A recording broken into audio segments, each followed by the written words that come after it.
Vamos dar continuidade à programação, trazendo o próximo tema, que é justamente Patient Report Outcomes e Patient Report Experience. Bom, essa é a minha declaração de conflito, não tenho conflito para essa apresentação. E essa foi a aula, então, que nós assistimos lá no Congresso da Oncology Nerd Society, chamada Patient Report Outcomes to Improve Clinical Care and the Patient Experience. Então, seriam os desfechos reportados pelo paciente para melhorar o cuidado clínico e a experiência do paciente. Então, o que nós vamos trazer para vocês hoje aqui? Né? Nossos objetivos é que vocês consigam compreender os significados dos PROs, identificar o uso atual de PROs na prática e discutir as implicações clínicas e os próximos passos com a implementação de PROs. Mas, afinal, então, o que são os tão famosos PROs? São informações fornecidas pelo paciente sobre a sua saúde, sem nenhuma interpretação clínica. São informações que só podem ser fornecidas pelo próprio paciente, e isso é a própria experiência dele. Então, se eu tenho uma náusea, como eu sinto essa náusea? Sintomas físicos e psicológicos, bem como a duração, a gravidade e o impacto na qualidade de vida e nos objetivos de vida, são aferidos pelos PROs. E as medidas de qualidade de vida relacionadas à saúde são importantes para pacientes com câncer. E por que será que é tão importante falar de qualidade de vida em paciente com câncer? Bom, os pacientes com câncer experimentam vários sintomas associados com a sua doença ou com o seu tratamento. Os cuidados oncológicos habituais dependem do relato do sintoma do paciente. E ele só pode fazer isso no momento que ele está em consulta, ou se porventura ele tiver acesso à equipe por um contato telefônico no período entre consultas. Esses sintomas, então, podem passar despercebidos pela equipe clínica, e isso acontece em até 50% das vezes, segundo um relato de Baixa de 2017. Há também a discordância entre os médicos sobre a gravidade dos sintomas relatados. E, nesse sentido, ter a experiência do paciente, ter a voz dele através de um PRO, pode trazer o diferencial, segundo a Tixon, em 2012. Bom, então, na ausência de PROs, o que acontece? Os sintomas dos pacientes não são verificados. Nós não conseguimos, então, manter uma qualidade de vida. Então, há uma baixa qualidade de vida, há uma interrupção precoce do tratamento por toxicidades, há uma demora no início do tratamento porque o paciente não conseguiu reportar o que ele sentia, o médico não conseguiu manejar sintomas da doença e ele não estava com performance para tratar. Há a falta de adesão, porque se o paciente não se sente bem, se a qualidade de vida dele não está boa e ele entende que isso decorre do tratamento, ele tende a não aderir. As hospitalizações acabam sendo mais frequentes por complicações de toxicidades ou por agravamento de sintomas da doença, que até então a equipe médica não tinha ciência. E isso, obviamente, acarreta em aumento nos custos de saúde. Então, vejam que é uma cascata de acontecimentos ruins. Ninguém gostaria de estar aqui nessa situação, não é mesmo? Então, qual que é a utilidade dos PROs? Eles são usados para adaptar a terapia do paciente, para melhorar os resultados dele, melhora a qualidade e o desempenho do próprio paciente dentro do seu tratamento, melhora a comunicação entre médico e paciente, porque eles mensuram sintomas, mas também mensuram aspectos físicos, emocionais e sociais dos pacientes. Então, nós dizemos que os PROs representam a voz e a perspectiva do nosso paciente. E como eles são utilizados, então, na prática? Eles são utilizados na pesquisa, né? Não há um treinamento padronizado, não há requisito de ferramentas ou de fluxo de trabalho que sejam mandatórios para a pesquisa. Então, a coleta dos dados via PRO e a escolha de qual ferramenta ou de qual instrumento vai ser utilizado são baseadas também no critério do investigador do estudo. Os instrumentos mais comumente utilizados são o CTC-AE e o IORTC, que é LQ30, que são instrumentos amplamente divulgados, muito úteis e que já estão traduzidos em mais de 30 idiomas. Em 2014, o NIH adicionou questões da qualidade de vida relacionada à saúde e de PRO ao CTC-AE, agregando também a intensidade dos sintomas. E então trouxe os PROMs, que vieram para resolver a falta de padronização nos relatórios de pesquisa clínica, no reporte dos desfechos relatados pelos pacientes nos diversos cenários de estudo. Por que os PROMs são importantes, né? Porque eles são disponíveis publicamente, eles estão disponíveis em vários formatos e eles abrangem os aspectos físico, mental e social. Então, o que recomenda-se é que você utilize a pesquisa como seu guia, que você tenha a sua prática baseada em evidência. E quando a gente olha para a pesquisa, nós vemos que há uma falta de continuidade de instrumentos de Patient Report Outcomes entre os estudos clínicos. Em uma revisão sistemática publicada em 2018, nós vimos que 39 ferramentas diferentes de PRO foram utilizadas em estudos de oncologia para coletarem PROs. E essas diferentes ferramentas acabam limitando a generalização, mesmo quando utilizadas em populações semelhantes. Não dá para comparar banana nanica com banana prata. Como os PROs são utilizados atualmente? Então, como eu falei, eles são utilizados na pesquisa clínica para avaliar os resultados dos pacientes, são utilizados em pesquisas de sistemas para identificar a prestação de serviço e também para identificar fatores de confusão de saúde para o tratamento do paciente. Então, consultas de emergência, internações, e aí eu consigo coletar PRO para entender o que houve com esse paciente que o levou a uma emergência ou uma internação não planejada. E como eles podem ser utilizados? Eles podem ser utilizados para melhorar o cuidado centrado no paciente, para melhorar o cuidado para populações de pacientes e para trazer considerações clínicas na implementação de algum protocolo, de algum serviço, de algum fluxo novo, porque eu meço a experiência do paciente em todas as suas dimensões. E quando eu penso em qual instrumento eu devo utilizar? A resposta é depende. Depende do que você precisa. Então, o que recomenda-se é que o seu instrumento seja doença e sintoma específico e que eles possam avaliar severidade e impacto desses sintomas na vida dos pacientes. E como eu implemento um instrumento de Patient Report Outcomes na prática clínica? Então, tem algumas considerações importantes. Você precisa avaliar o seu instrumento. Ele foi desenvolvido para a população que você assiste? Ele é um instrumento validado? Ele é fácil de usar por pacientes e por profissionais de saúde? Ele é factível para a sua prática profissional? Precisa de alguma infraestrutura para que você utilize? Exemplos, os EPROs, que são eletrônicos, você vai precisar de algum device para utilizar? Isso já é uma limitação de infraestrutura. Pode ser utilizado em outros cenários, em setores, ou seja, ele é reprodutível? Porque não dá para, em uma instituição, eu utilizar diversos instrumentos, um por setor, porque eu também não vou conseguir comparar a experiência do meu paciente nos setores diversos da mesma instituição. Há alguma consideração de fluxo? Qual que é o instrumento? Quando eu aplico? Quem coleta? Quem tabula? Quem avalia? Quem dá devolutiva para o paciente em relação ao que ele reportou?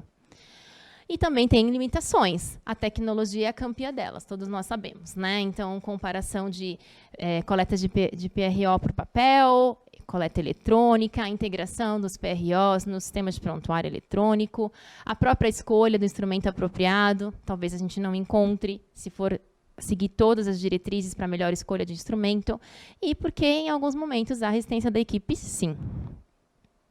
E quando a gente pensa em resistência da equipe, na sessão, todos foram unânimes em falar que a maior resistência vem dos médicos. Mas eu sou enfermeira e eu preciso falar o que eu experienciei lá.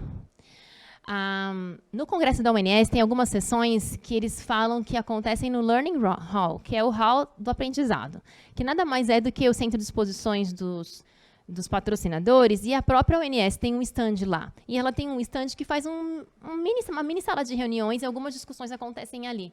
E eu estava em uma das discussões e trouxeram à tona a questão do uso dos PROs na prática.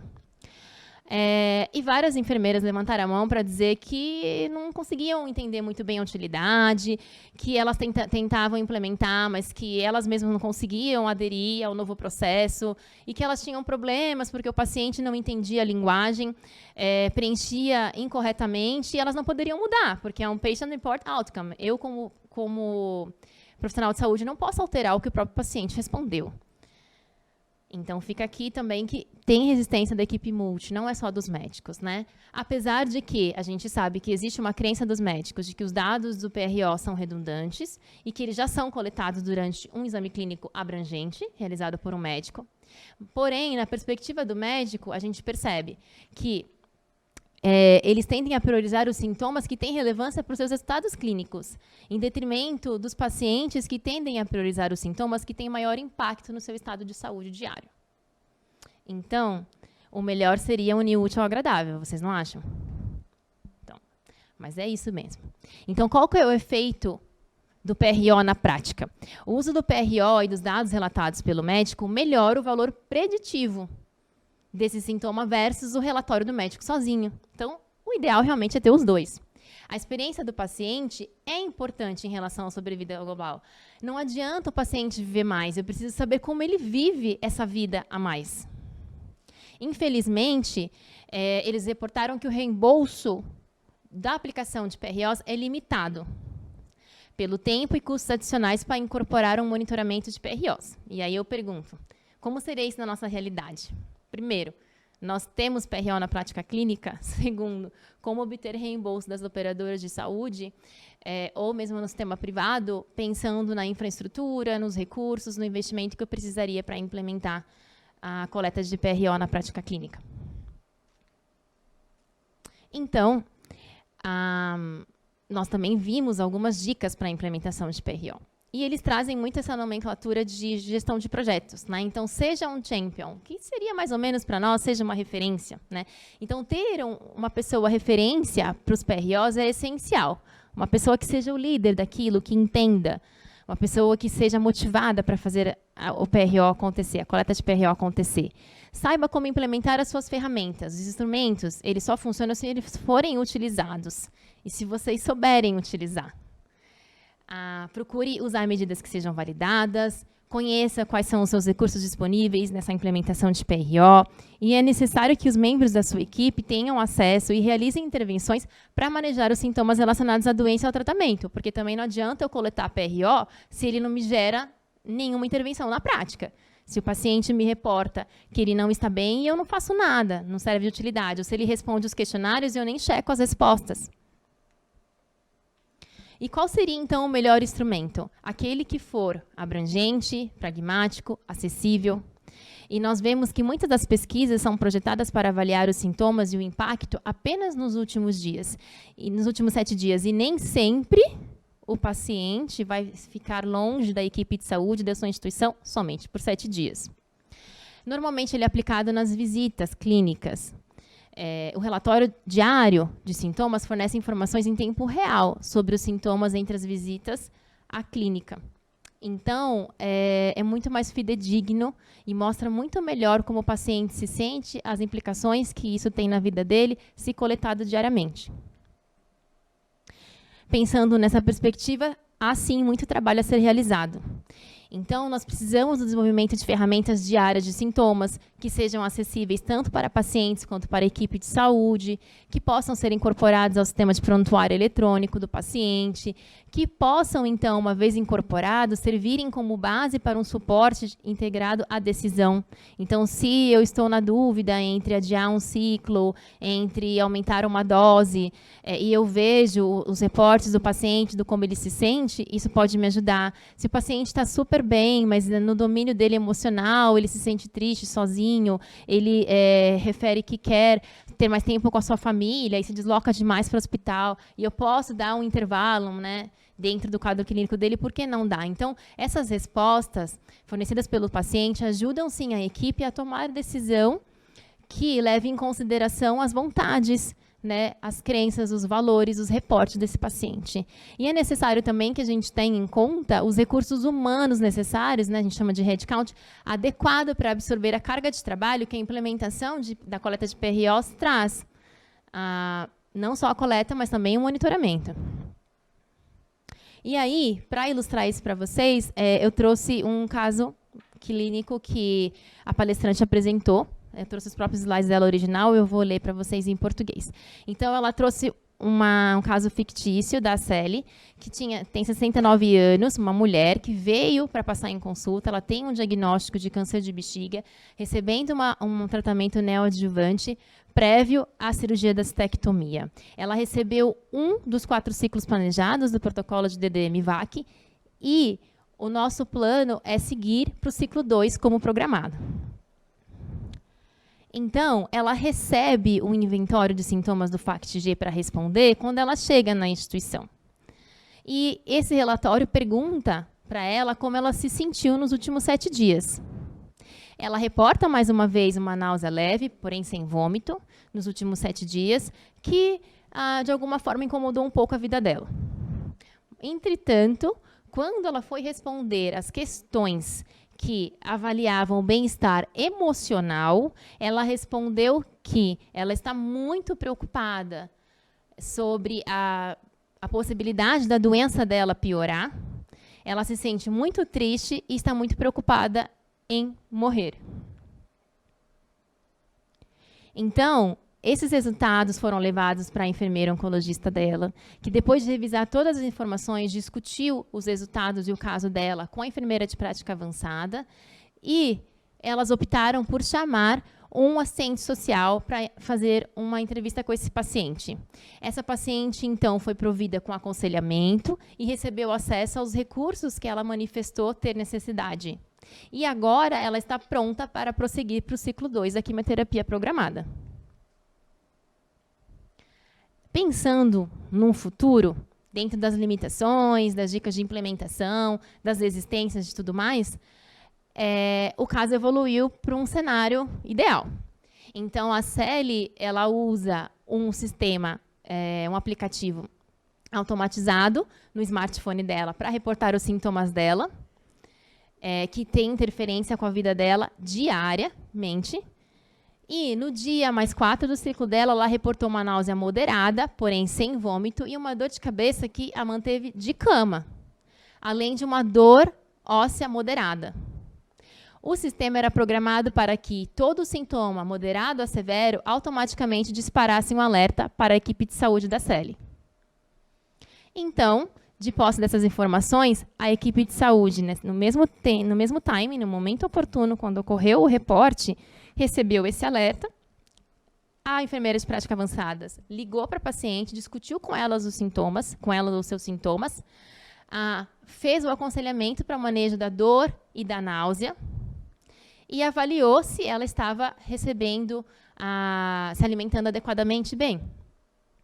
No próximo ciclo, quando ela retornou, ela reportou que as intervenções a mantiveram sob controle, que seus sintomas foram controlados e que ela se sentia bem e capaz, sem nenhuma dificuldade, para receber o próximo ciclo. E aí sim, ela ciclou, como programado. Então, eu trouxe até um artigo para vocês, para a gente refletir, de autoria do Dr. Ethan Bash. O Ethan, ele é o médico que apresentou numa sessão oral da ASCO, vocês devem lembrar, que o monitoramento remoto de pacientes por um sistema eletrônico teve ganho sobre a vida global para os pacientes que foram monitorados contra as suas toxicidades. Então, ele publicou no livro educacional da ASCO sobre a implementação de PROs na rotina diária. Tá? E aí ele traz que, quando a gente olha para as aplicações práticas, muitas instituições que estão tentando integrar os PROs na sua prática clínica estão identificando desafios e, ao mesmo tempo, estratégias para ter uma implementação de sucesso. E, mais uma vez, eles comparam a implementação de PROs com a implementação de qualquer projeto ou nova prática, né? Como a implementação de um projeto de melhoria. Existe, sim, um risco de falha, de insucesso na implementação, se essa implementação não for feita muito bem planejada. Se ela não for monitorada durante toda a sua implementação e se não forem feitos os ajustes necessários identificados no momento da implementação, logo ao início. Então, ele traz alguns exemplos de algumas implementações de sucesso de PROs. E para deixar vocês mais animadinhos, eu trouxe algumas fotos para vocês verem. Então, eu estou deixando aqui a referência, super recomendo, vale a pena vocês lerem, tá? E aí ele trouxe, por exemplo, alguns exemplos. Puxa, mas como que eu vou fazer, né? Eu não tenho como disponibilizar um PRO eletrônico para o meu paciente. No Cancer Center de Ontário, eles colocaram alguns computadores em baias na recepção e o paciente ia, logava e preenchia o seu questionário ali, o seu PRO ali. Num outro serviço, eles conseguiram gerar um aplicativo. E aí o paciente também conseguia, mediante acesso à internet, preencher os seus PROs ali. E ainda, ele trouxe o fluxo, e está muito legal, porque tem uma tabela bacana que já coloca quais são os reportes que vão deflagrar o contato imediato com a equipe, por sintomas moderados a severos, né? Então, tem tudo isso nessa publicação, vale super a pena. E ele traz também um fluxo, um workflow aqui, da integração do Patient Report Outcome na prática clínica, e parece muito aquele da ASCO, se não for o próprio, tá?